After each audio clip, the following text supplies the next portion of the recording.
Donc, il m'a été demandé de vous parler de la PMA, la procréation médicalement assistée, et de la gestation pour autrui. Alors, je pourrais évidemment aborder avec vous une multitude d'aspects de ce sujet. Les questions éthiques, les questions juridiques et psychologiques liées notamment à la filiation.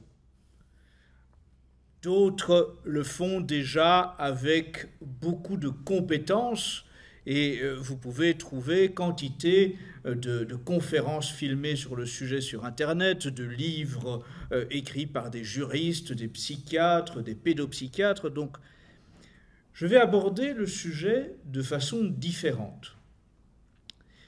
J'ai préféré vous démontrer, ou tenter du moins de le faire, comment la PMA et la GPA ne sont que des étapes d'un processus dicté par les promoteurs du nouvel ordre sexuel mondial, qui est une part importante du plan du nouvel ordre mondial.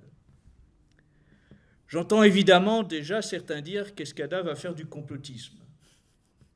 Alors, je vais essayer de faire reposer l'essentiel de cette conférence sur une multitude de citations précises et indiscutables tenues par des promoteurs de ce plan. Alors, bien sûr, vous avez tous en tête un personnage qui nous a quittés, un multimilliardaire français qui doit en ce moment rôtir en enfer et qui considérait qu'il n'y avait pas de différence entre le fait de louer le ventre d'une femme et les bras d'un ouvrier. Ce personnage contrôlait de grands titres de presse en France, dont notamment le journal Le Monde.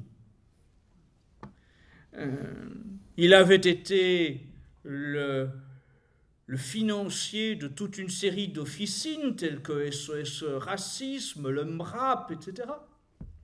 Il était bien sûr le parrain financier du lobby LGBT, lesbiens, gays, bisexuels, transsexuels, queer, intersexuels, intergenres, interlopes, inter. Et le fait qu'il ait dit ça publiquement à l'écran, lui qui se savait tout-puissant en France, qui finançait aussi des hommes politiques, des femmes politiques, eh bien, ça en disait long sur le fait que cela entrait dans un plan raisonné. Raisonné, pas raisonnable, mais raisonné dans le sens où il avait été ce plan construit de longue date et où il avance pas à pas de plus en plus rapidement. Mais bien d'autres que ce sombre personnage que vous avez tous reconnu, Pierre Berger, pour ne pas le citer, bien d'autres personnages à travers le monde ont aujourd'hui un rôle très important pour vous faire admettre à vos enfants, faire admettre à vos petits-enfants un scénario qui doit passer en plusieurs étapes de la PMA à la GPA, de la GPA à l'utérus artificiel, de l'utérus artificiel à l'enfant synthétique. Et je vais essayer de vous montrer comme tout ça est savamment orchestré. Alors, d'abord, pour y arriver, il y a cette idée qu'il faut dégoûter les femmes de la maternité et de l'allaitement. Ça, c'est le travail, par exemple, d'une femme comme Elisabeth Badinter. Elisabeth Badinter, dans son livre « Le conflit, la femme et la mère », dénonce ce qu'elle appelle, je cite, « la tyrannie de la maternité ». Pensez, mesdames, celles qui sont ici des mères, que vous avez été les complices, les victimes, je ne sais, d'une terrible tyrannie, et j'ose à peine regarder vos visages marqués par ce poids difficile qui a dû reposer sur vos épaules. Mais plus encore, elle présente, cette Elisabeth Badinter, l'allaitement comme une autre forme, je cite, d'oppression. Le simple fait d'avoir allaité un enfant, eh bien, c'est une terrible, terrible épreuve, une véritable forme d'oppression qui est imposée à la femme. Alors, rappelons quand même qui est Elisabeth Badinter. Elisabeth Badinter, née Bleustein, tout de suite, non, née Bleustein, est la fille du publicitaire Marcel Bleustein, fils d'immigrés juifs russes, qui fonda en 1926 une société publicitaire qui aujourd'hui a un rôle très important, Publicis. Publicis qui est aujourd'hui le 3e groupe mondial du secteur. Donc derrière cela, il y a une force d'influence, une force financière qui est énorme. Elisabeth Badinter, elle est aussi, bien sûr, l'épouse de Robert Badinter, de 16 ans son aîné, avec qui elle a quand même eu 3 enfants, donc elle a quand même visiblement participé à cette forme de tyrannie. Et elle a publié toute une série d'ouvrages qui se veulent féministes, mais qui sans cesse sont aussi des passerelles vers le lobby homosexuel, vers le lobby transgenre. Elle se fait un nom dans le milieu militant. Elle a animé à l'école polytechnique déjà un séminaire en humanité et sciences sociales autour de la virilité et de sa redéfinition dans le contexte de relative transition des idées féministes de ces années-là. Ces travaux participeront au projet du livre XY de l'identité masculine. Elle s'est attachée à théoriser la notion de ressemblance des sexes. Selon elle, c'est une telle innovation qu'on peut légitimement l'envisager en termes de mutation. On entend par là que les rôles doivent évoluer, qu'il ne doit plus y avoir de distinction entre l'homme et la femme. Parce que bien sûr, vous l'avez compris, pour tous ces gens-là, la maternité réservée à la femme, c'est aussi une forme de discrimination. Pensez que l'homosexuel est évidemment discriminé par le fait qu'il ne peut pas être mère, enfanter en tant que mère et allaiter son enfant, même s'il s'agit d'une tyrannie et d'une oppression. Parce qu'au nom de l'égalité, il faut quand même que tout le monde ait le droit d'avoir accès à la tyrannie et à l'oppression précédemment dénoncée par Elisabeth Badinter. Évidemment, il est inutile de préciser que Mme Elisabeth Badinter, en tant que présidente du conseil de surveillance de Publicis, est aujourd'hui considérée comme la 56e fortune de France, et même visiblement au cours des dernières années, sa fortune a encore augmenté, puisque selon le magazine américain Forbes, elle est devenue, en 2016, la 31e fortune française, la 1304e fortune mondiale, avec une fortune estimée à 1,58 milliard de dollars. 1,58 milliard de dollars, c'est le petit bas de laine de Madame Elisabeth Badinter. Et vous imaginez bien qu'avec une telle force de frappe, elle ne cherche absolument pas à vous influencer. Non, non, bien sûr, elle fait ça pour simplement le bien de l'humanité, on va sans dire. Un autre personnage qui se préoccupe beaucoup du bien de l'humanité, c'est un certain Jacques Attali, naturellement. Jacques Attali, je vous resitue le personnage, membre du Congrès juif mondial, d'à peu près toutes les officines mondialistes, Bilderberg, Trilatéral, Club Le Siècle, etc., conseiller permanent de l'Élysée, quel que soit son occupant, de gauche, de droite, et de l'extrême centre, de l'intergauche, interdroite façon Macron. Cela fait des années que Jacques Attali est indéboulonnable. Il est toujours, à un moment ou l'autre, dans un des bureaux de l'Élysée pour servir de conseiller. Le conseiller occulte qui ne le cache pas, il en est même très fier, il affirme devant les caméras qu'il est celui qui a façonné Emmanuel Macron. On en est là. Un homme qui, à travers ses réseaux, peut affirmer publiquement que la puissance d'influence qu'il détient permet de façonner un président de la République avant même que les électeurs aient été appelés aux urnes. C'est la démocratie, il paraît. Alors, Jacques Attali, eh bien justement, la maternité, l'enfantement, la PMA, la GPA, eh bien, l'utérus artificiel, tout ça, ça fait des années qu'il y pense. Alors, je vous ai choisi un petit florilège de citations. Au fur et à mesure des dernières années, le schéma se fait de plus en plus précis.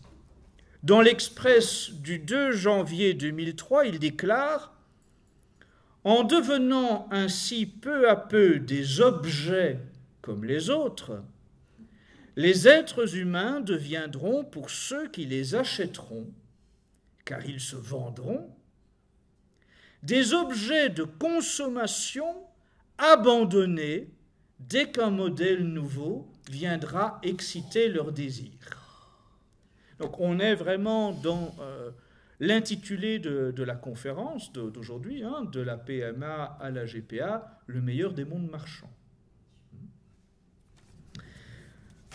En 2007, dans son livre Amour, que je vous recommande non pas comme un livre de référence, mais au niveau de ce qu'il annonce, de ce qu'il prédit, quand on est quelqu'un qui a autant d'influence que lui à travers le monde et qui fait partie d'un cénacle de gens influents du nouvel ordre mondial, cela donne un avant-goût de ce qui nous est préparé.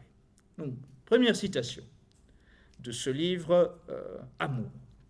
Nous allons vers une séparation complète de la sexualité plaisir et de la conception grâce à l'utérus artificiel et éventuellement au clonage.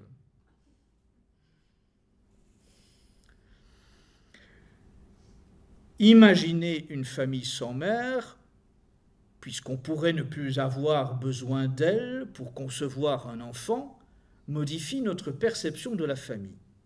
Ce qui restera d'elle, conclut-il, ce n'est finalement plus les parents, mais la volonté d'avoir un enfant. Bon. Il va plus loin dans le même ouvrage, et ça devient plus précis. On n'en est plus très loin. On sait faire vivre l'embryon dans une machine pendant les premières semaines et les derniers mois de la grossesse. Il ne reste à régler que le problème de 4 à 5 mois de gestation. Cela sera souhaité à la fois par des femmes qui voudront vivre comme des hommes, sans être pénalisés dans leur carrière par les contraintes de la maternité. Et par des hommes qui voudront couper le lien avec leur descendance pour ne pas avoir à en prendre la charge. De plus, cela permettra de faire naître des enfants hors des voies naturelles qui limitent la taille du cerveau si essentielle aujourd'hui à la survie de l'espèce. Si l'évolution va aussi loin, si l'on pousse le narcissisme jusqu'au bout, l'être humain, écrit-il, finira hermaphrodite, capable de s'aimer lui-même et de se reproduire lui-même. C'est en 2007. Depuis lors, les techniques ont bien avancé. Le même Attali, toujours, en 2013, au site Slate, dans une tribune qu'il a intitulée « Vers l'humanité unisexe », écrit « La sexualité se séparera de plus en plus de la procréation et sera de plus en plus un plaisir en soi, une source de découverte de soi et de l'autre. La matrice artificielle qui permettra de concevoir et de faire naître des enfants hors de toute matrice maternelle. Et il sera très difficile de l'empêcher puisque cela sera toujours au service de l'égalité, de la liberté et de l'immortalité. La convergence de ces trois tendances est claire.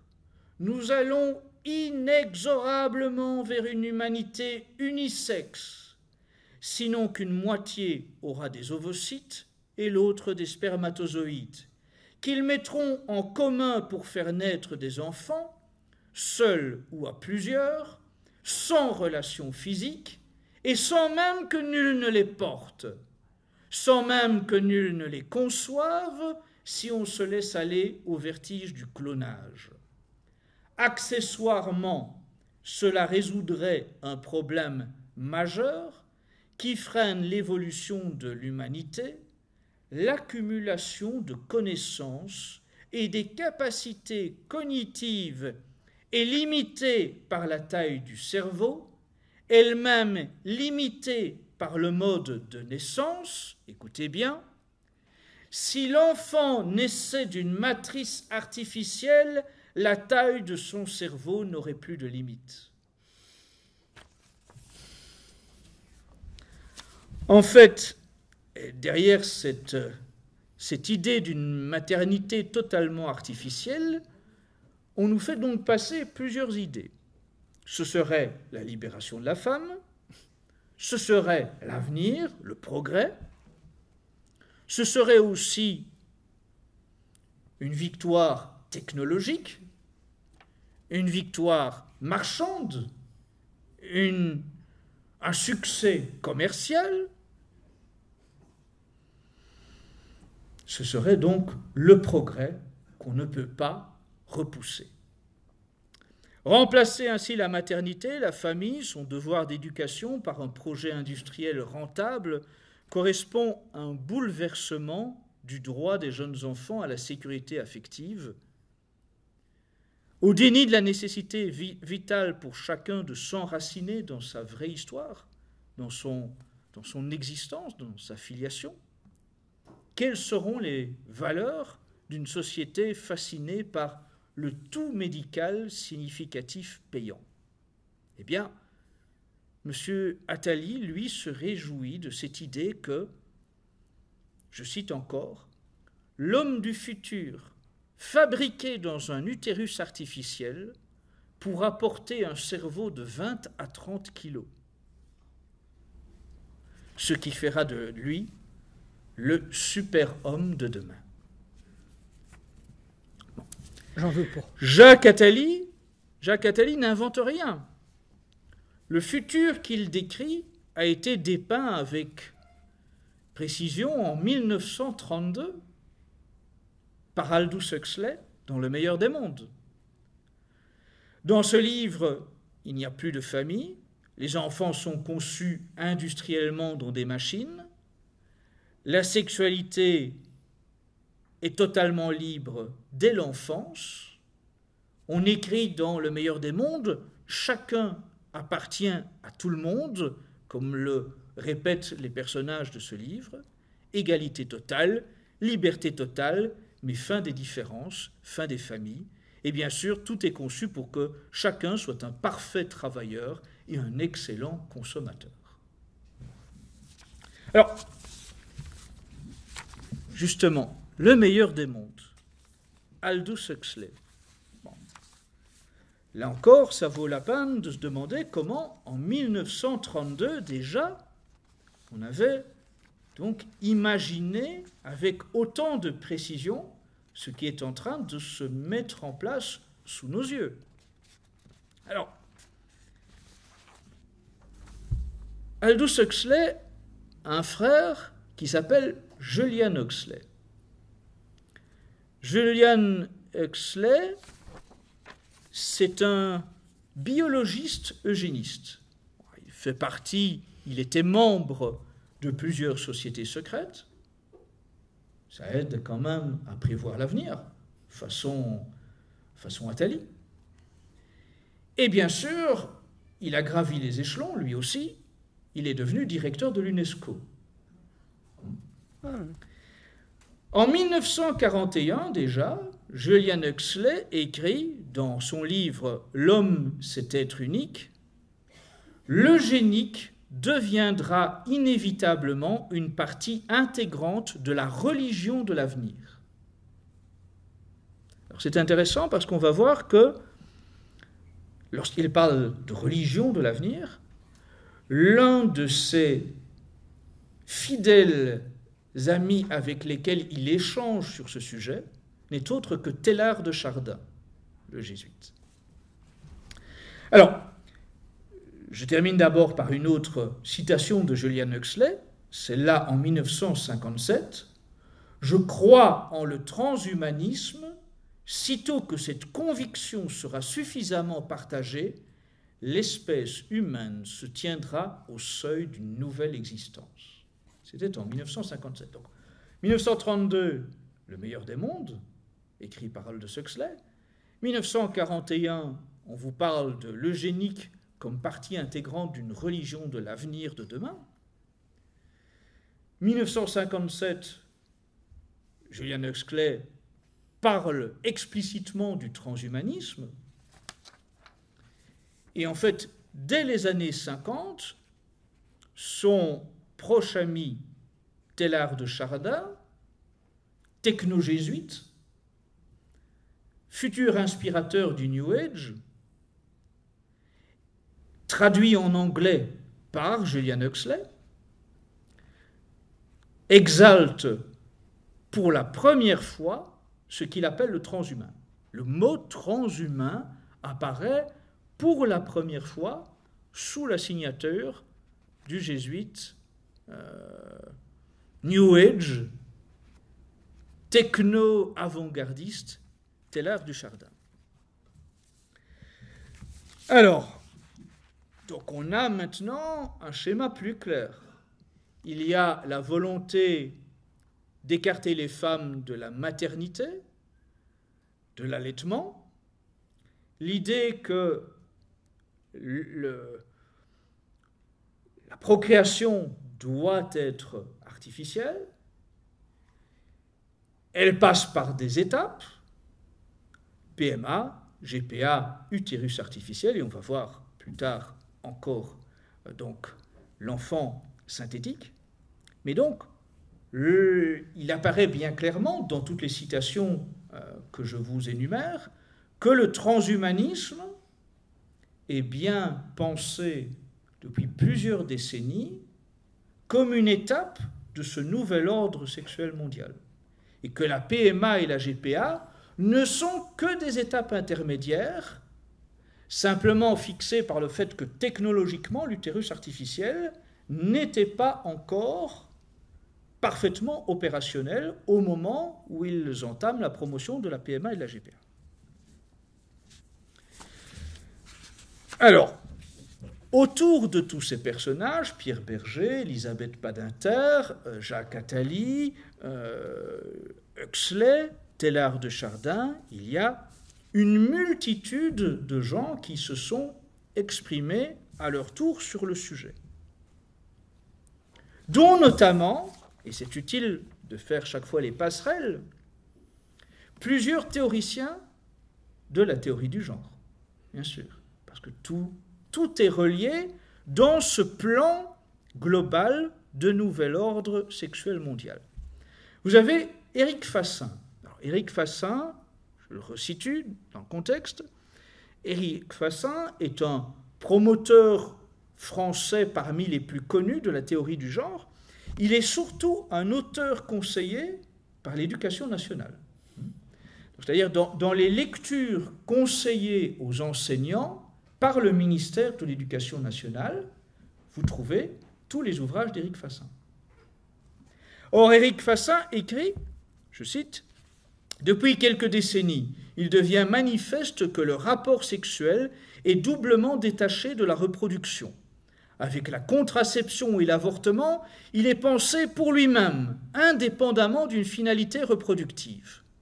Tandis qu'à l'inverse, l'assistance médicale à la procréation permet d'aborder la reproduction indépendamment d'une causalité sexuelle. » Donc, encore une fois, on est dans la cohérence entre Éric Fassin et Jacques Attali, entre Éric Fassin et la théorie du genre, entre Éric Fassin et les rapports de l'ONU, les droits sexuels. Tout cela est parfaitement rodé, orchestré.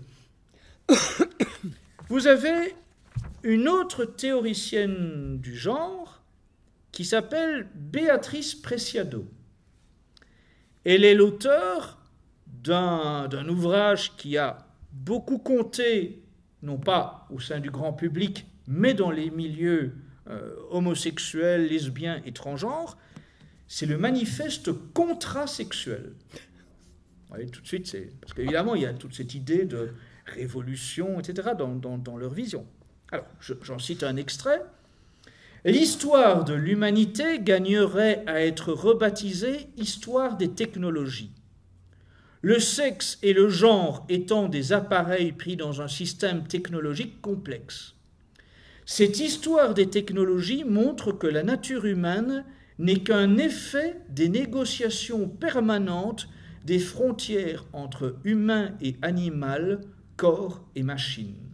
On y arrive, c'est cette idée que la machine va remplacer la femme comme élément de maternité. Je continue dans mes petites citations. Vous avez une juriste féministe lesbienne qui s'appelle Marcella Yacoub. Au sein de la mouvance LGBT française, elle est vraiment très présente. C'est bien sûr accessoirement une amie de Caroline Fourest, etc., etc. Bon, que des gens tout à fait recommandables, ça va sans dire, pour BFM TV. Donc, je cite, là encore, c'est un extrait d'une tribune qu'elle a écrite dans le journal Libération, accessoirement propriété des Rothschild et avec une forte partie d'actionnariat à l'époque supplémentaire de Pierre Berger, toujours les mêmes. Le 29 mars 2005, elle écrit « Avez-vous déjà pensé que vos arrière-petits-enfants, voire vos petits-enfants, ne naîtront plus des douleurs d'un accouchement, mais du ventre d'une belle et envoûtante machine. Qu'ils s'apitoieront de notre triste destin de mammifères sous-développés, que les historiens de demain s'étonneront des ruses que nous avons inventées pour rendre supportable cette charge qui consiste pour les femmes à faire sortir de leur corps l'espèce humaine. Voici quelques-unes des questions vertigineuses que pose l'utérus artificiel.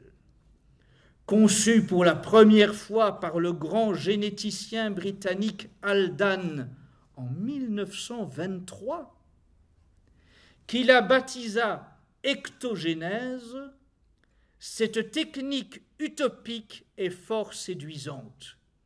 Fini la contraception, l'avortement, les restrictions pendant la grossesse, les différences entre les hommes et les femmes à l'égard de cet acte toujours exorbitant, de faire naître. Vous mettrez vos gamètes dans la machine et au bout de 9 mois, vous viendrez chercher votre bébé bien chaud dans les meilleures conditions. Cette machine n'est autre que l'achèvement d'un processus qui a mené nos sociétés à la légalisation de la contraception et l'avortement. Tout est dit. Tout est dit. Tout est dit. Tout est là.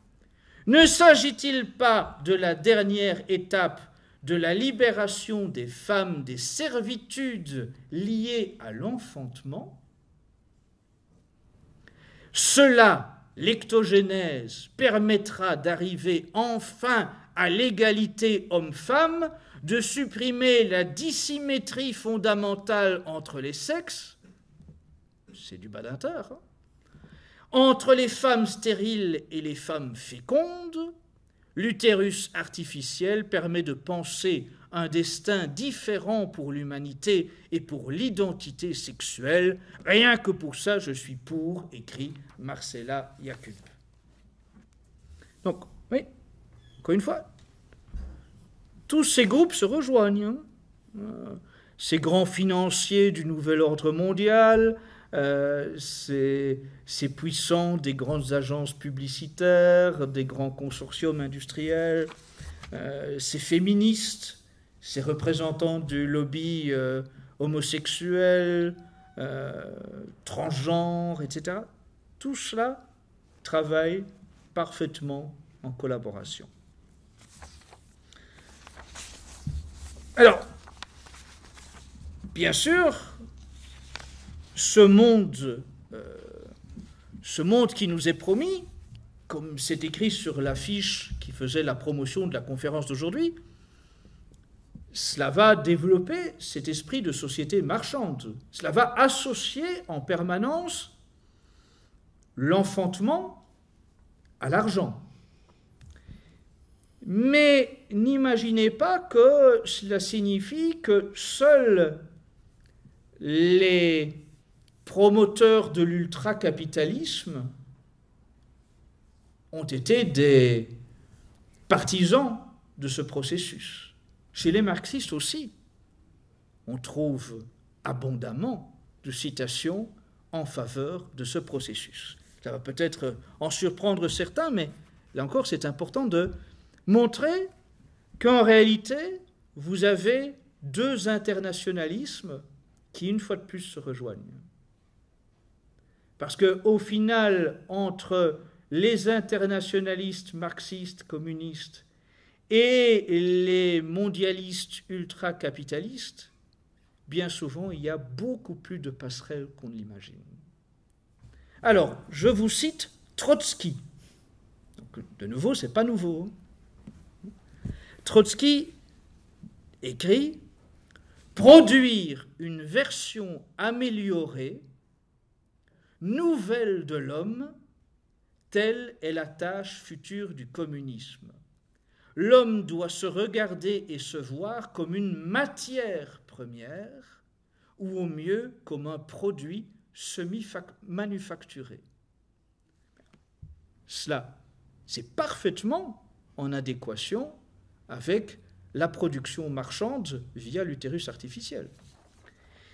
Et quelques décennies plus tard, en 1971, c'est l'eugéniste marxiste Hermann Müller qui initie aux États-Unis la banque de sperme de prix Nobel créée par l'industriel Robert Graham, dans l'idée que la procréation artificielle doit vous aider à choisir votre enfant à la carte selon les critères de votre choix. Vous le voulez comment? Super athlétique? Prenez un peu de matière première d'un champion de triathlon. Vous le voulez prochain physicien? Prenez les spermatozoïdes d'un prix Nobel et l'eugéniste marxiste vous en propose tout un catalogue. Le marxisme, l'eugénisme et la société marchande se retrouvent bras dessus, bras dessous, dans un plan parfaitement orchestrée contre le réel et la nature, contre la création divine. Et cela, cette idée de catalogue, ce n'est plus du futur, vous le savez. Aujourd'hui, à travers toute l'Europe, régulièrement, dans des palaces, vous avez une journée ou un week-end où ces banques de sperme américaines viennent proposer à leurs clients potentiels de découvrir leur marché. Cela se fait à Paris, cela se fait à Bruxelles, cela se fait à Berlin, cela se fait dans toutes les capitales où il y a de l'argent. Et vous, systématiquement dans des grands hôtels de luxe, et vous retrouvez là, à ce moment, bien, évidemment, toute une série de duos interlopes homosexuels, transgenres, ils ont muté. Vous savez que maintenant, il y a même une famille où... C'est une anecdote par rapport à tout le reste, mais ça en dit long quand même sur l'évolution de la société. Vous avez une famille où tout le monde a changé de sexe. Le père est devenu la mère est devenue le père, l'enfant, bien, le fils est devenu la fille, et la fille est devenue le fils. Tous par solidarité sont tous devenus transgenres. Mutation générale qui autrefois... Est-ce que je peux le dire devant une caméra? Mais autrefois, ça valait la camisole de force, évidemment. Bon. Mais aujourd'hui, c'est vu comme le sommet de l'originalité, de l'indépendance d'esprit, de la liberté, oui, de la liberté, de la transgression. Donc, vous avez en ce moment des catalogues qui circulent, hein, puisque vous avez des journalistes qui ont été faire des reportages dans ces présentations, dans ces hôtels où on vous propose des catalogues où vous pouvez choisir. Vous pouvez décider que eh bien, le donneur de spermatozoïdes a les yeux bleus, qu'il est... athlétique ou frêle, qu'il est physicien, chimiste, mathématicien, doué pour la musique, qu'il est doué pour le basket, vous cochez. Vous cochez. Et qui trouve-t-on aux États-Unis parmi les clientèles de ce marché? Quantité de stars d'Hollywood. Hein. Vous avez quantité de chanteuses du showbiz bien en vogue qui payent cher pour avoir leur petite insémination avec l'idée que le petit cadeau qu'ils vont aller chercher, pas le caniche, mais l'enfant de leur choix, aura toutes les caractéristiques qu'ils ont sélectionnées dans le catalogue. Donc tout ça c'est déjà de l'ordre du réel aujourd'hui. Mais ce qui continue à avancer, eh bien, donc je continue par mes citations pour vous le démontrer. Bernard Debré a écrit dans un livre qui est paru en 2000, La Grande Transgression, l'homme génétiquement modifié, je cite, « Les enfants ne seront plus conçus de la même façon. Les animaux, les plantes, les machines et les clones viendront en aide à ce mutant en quête d'une éternité désormais envisageable. » Donc, relisez bien, les animaux et les plantes. C'est ce qu'on appelle en termes bioéthiques les chimères. Aujourd'hui, vous avez des expérimentations qui sont faites qui mêlent dans l'ADN cellules animales et cellules humaines dans le but de développer des caractéristiques animales qui seraient profitables à un humain dans tel ou tel objectif. Et au-delà des savants fous, qui est intéressé évidemment par ce type de projet? Aussi l'industrie militaire. Parce que ça veut dire que vous pouvez imaginer injecter à des cellules humaines des cellules animales qui si les chercheurs aboutissent, devrait donner des spécificités très utiles en matière militaire. Doter un soldat de demain d'une capacité à courir beaucoup plus vite que court un homme naturellement. Se régénérer au niveau de la peau en cas de blessure, comme un serpent. Avoir une caractéristique qui le protège comme une tortue. Oui. Mais ça, comme le dit Bernard Debré, c'est un mutant. C'est l'alien qu'ils veulent nous vendre demain. Autre citation, celle de James Watson. C'est un généticien américain et prix Nobel. Il déclare en l'an 2000, et ça vous donne une idée de ce que ces gens sont des apprentis sorciers, parce qu'ils sont conscients que ce qu'ils font, c'est un travail d'apprenti sorcier. Je le cite, « Il faudra que certains aient le courage d'intervenir sur la lignée germinale, génétique, sans être sûr du résultat. De plus, et personne n'ose le dire, si nous pouvions créer des êtres humains meilleurs grâce à l'addition de gènes provenant de plantes ou d'animaux, pourquoi s'en priver? Où est le problème?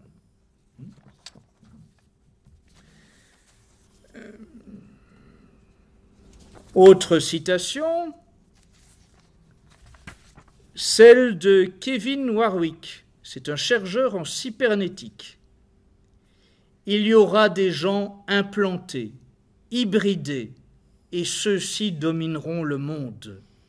Les autres qui ne le seront pas ne seront pas plus utiles que nos vaches actuelles gardées au pré.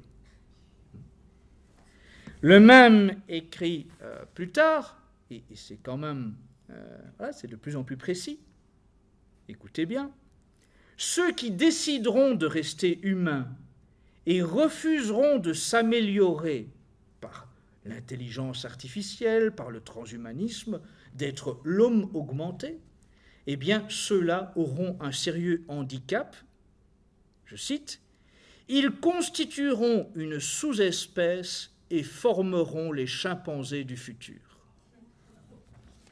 En gros, c'est l'idée que, en tant que travailleur, bien, si vous n'êtes pas, au moment où l'homme augmenté sera proposé sur le marché, si vous ne cédez pas à cette mode de l'homme augmenté, eh bien, vous ne serez plus intéressant sur le marché de l'emploi. Vous n'aurez plus les caractéristiques standards exigées. On trouvera bien mieux que vous. L'homme, véritable homme, sera le bas de gamme. Et je vais encore toujours continuer dans cette démonstration par les citations. Laurent Alexandre, homme d'affaires dans le séquençage génétique, promoteur du transhumanisme, déclarait à Paris en novembre 2014, lors du colloque transhumaniste appelé Transvision, je cite, « 28% des Américains sont d'accord pour sélectionner un bébé plus intelligent. Et les autres ne tiendront pas longtemps s'ils ne veulent pas que leurs enfants soient les domestiques des premiers. » En gros, si vous refusez pour vous-même d'être un homme augmenté, accepterez-vous demain en tant que parent que vos enfants ne le soient pas, au risque qu'ils n'aient plus les mêmes possibilités d'emploi que les autres issus de cette nouvelle forme de transhumanité? Autre citation, celle de Marcy Darnowski. Elle est directrice du Center for Genetics and Society. Elle parle de ces cliniques UP qui proposent à leurs riches clients des bébés génétiquement modifiés Et elle écrit « Nous allons créer un monde dans lequel les riches déjà privilégiés pourront utiliser ces procédures de haute technologie pour donner des avantages biologiques à leurs enfants. » Tout se tient. Tous les généticiens, tous les chercheurs en génétique, en ADN, en séquençage, tous convergent vers cette idée que nous y allons, c'est l'avenir qui est déjà écrit par les maîtres du monde. James Hughes, qui est bioéthicien transhumaniste, fondateur de l'Institute for Ethics and Emerging Technology, écrit « L'objectif du transhumanisme est de remplacer le naturel par le planifié. » C'est bien ça. Le réel, la loi naturelle, eh bien, ils la unissent. La création du monde par Dieu, ils veulent la remplacer, la supprimer. Ils veulent être des créateurs à la place du Créateur. Ils veulent être Dieu à la place de Dieu. Ce sont les scientifiques démiurges qui nous proposent le meilleur des mondes, qui est en fait le plus abominable des mondes. Alors, rapidement, les dernières citations.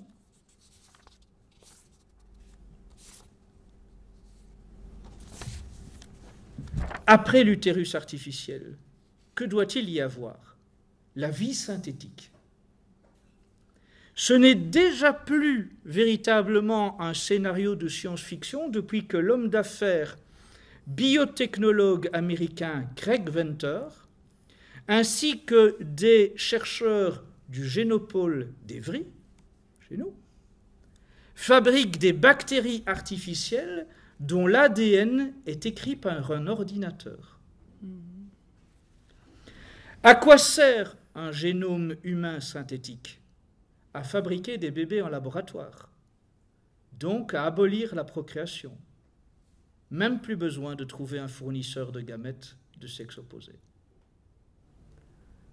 Un ordinateur vous programme une sélection d'ADN et si les chercheurs y arrivent, tout sera fabriqué entièrement en laboratoire. Alors,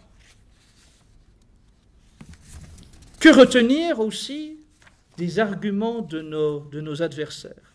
Faire très attention parce qu'évidemment, toutes les critiques que nous allons apporter à ce processus, ils vont tenter de les balayer. Ainsi, la reproduction artificielle de l'humain, elle est avancée par plusieurs chercheurs au nom de ce qu'ils appellent la médecine améliorative. La médecine qui doit améliorer la vie de l'humanité. Et ils expliquent que les technologies reproductives, fécondation in vitro, diagnostic préimplantatoire, ont été les premières étapes de l'artificialisation et de la marchandisation des potentialités physiques. Et que si donc la société a accepté la fécondation in vitro et le diagnostic préimplantatoire, bien la société n'a aucune bonne raison aujourd'hui de refuser les progrès successifs.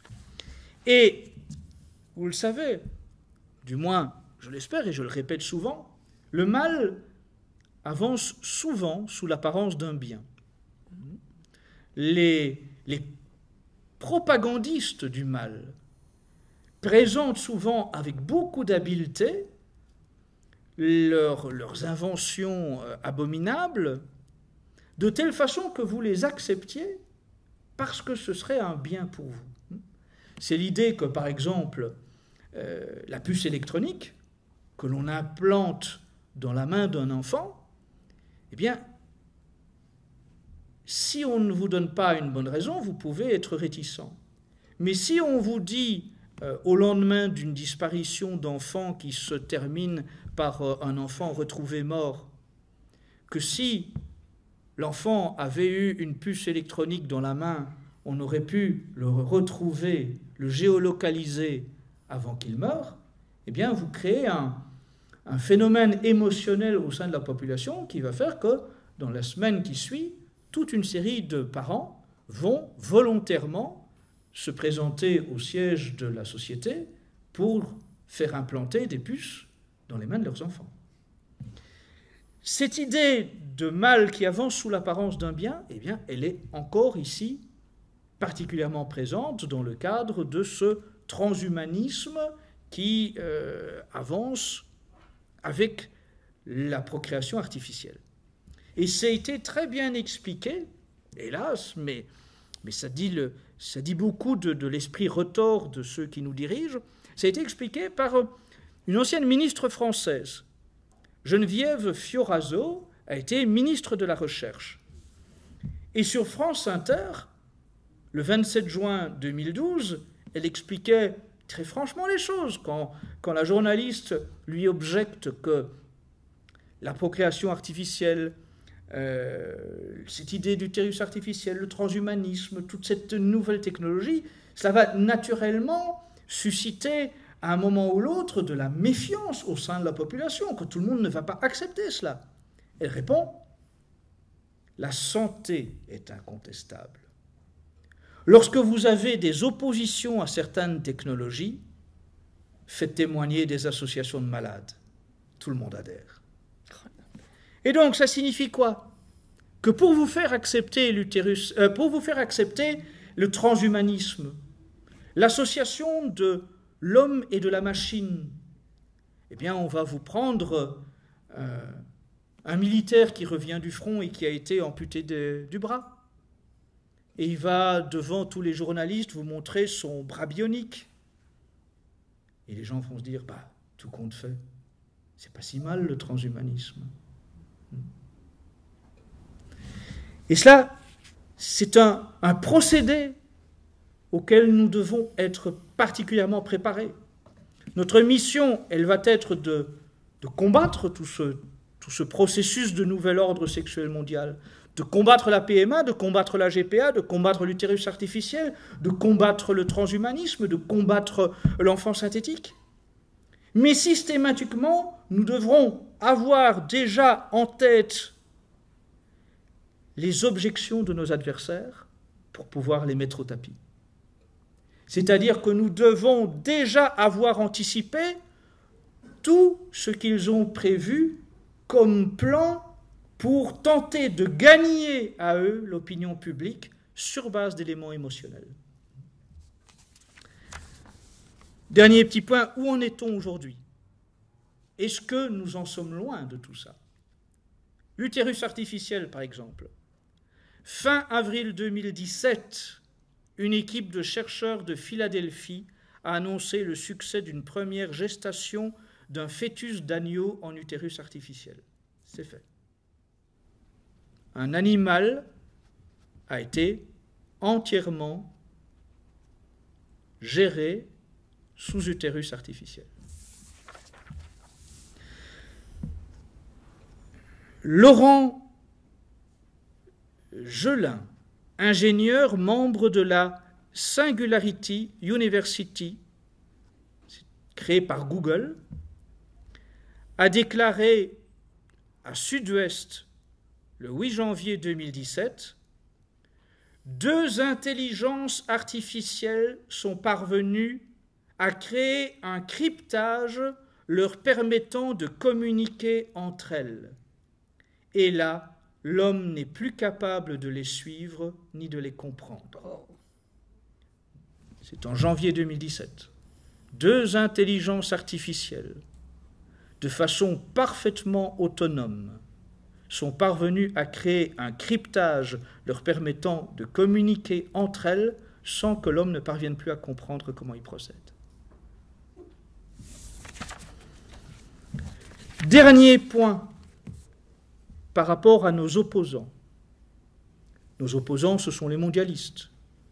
Nos opposants, ce sont les démiurges. Nos opposants, ce sont les scientifiques qui se prennent pour des dieux. Nos opposants, ce sont les maîtres de la marchandisation, les maîtres de l'esclavage moderne. Mais ce sont bien sûr aussi ces politiques qui ne sont que des valets de ce nouvel ordre mondial. Ces politiques qui, dans les assemblées, se vendent à ces grands patrons, se prostituent à cette internationale financière, se prostituent à ces grands argentiers internationaux apatrides. Et une illustration en a été donnée le 21 février 2017. C'est passé quasiment totalement inaperçu. Résolution adoptée par l'Assemblée nationale le 21 février 2017 sur base d'une proposition à la fois du député socialiste Jean-Yves Le Déaut, du député Les Républicains Bernard Accoyer et du député radical Dominique Orliac. Je ne vais pas vous citer l'entièreté de la résolution, mais les extraits les plus marquants. Écoutez bien. L'Assemblée nationale, considérant que les discours partisans, voire sectaires, fondés sur une défiance croissante vis-à-vis de l'expertise scientifique, constituent une grave remise en cause de cet esprit des Lumières, en s'attaquant aux règles mêmes sur lesquelles repose l'institutionnalisation de toute science, invite le gouvernement à réfléchir à des pratiques pédagogiques fondées sur l'usage raisonné des technologies numériques, en particulier à l'apprentissage du tri de l'information qui faciliterait la distinction entre des savoirs établis et des opinions sans fondement. Autant dire, entre les garants de la science au service des Lumières et les incultes que nous sommes, petits barbares humains qui doivent devenir les chimpanzés du futur. Donc, mesdames et messieurs, ayez en conscience, j'ai essayé avec cette multitude de citations qui sont indiscutables, ce sont des références que vous pouvez toutes et tous retrouver, que ce nouvel ordre sexuel mondial, il avance à grand galop. Et il a pour objectif de nous briser complètement. L'homme de demain, dans ce nouvel ordre mondial, il n'est qu'une matière marchande, consumériste. Nous ne représentons plus rien d'autre pour eux, plus rien d'autre. Ces gens-là n'ont aucune humanité, n'ont aucun sentiment, si ce n'est cette ambition qui dépasse tout pour eux d'être Dieu à la place de Dieu. Alors moi qui suis catholique, oui, eh bien j'insiste là-dessus. Battez-vous pour retrouver le réel. Battez-vous pour retrouver la loi naturelle. Sans loi naturelle, il n'y a plus de société. Retrouvons le pays réel. Battons-nous, défendons-nous. Parce que beaucoup de ces puissances mondialistes sont des monstres aux pieds d'argile si nous entrons véritablement en résistance. Mais véritablement en résistance, c'est sans concession aucune. Il faut que nous soyons en rupture complète avec ce système. En rupture complète. Entrez en résistance, c'est ce que je vous demande. Merci beaucoup.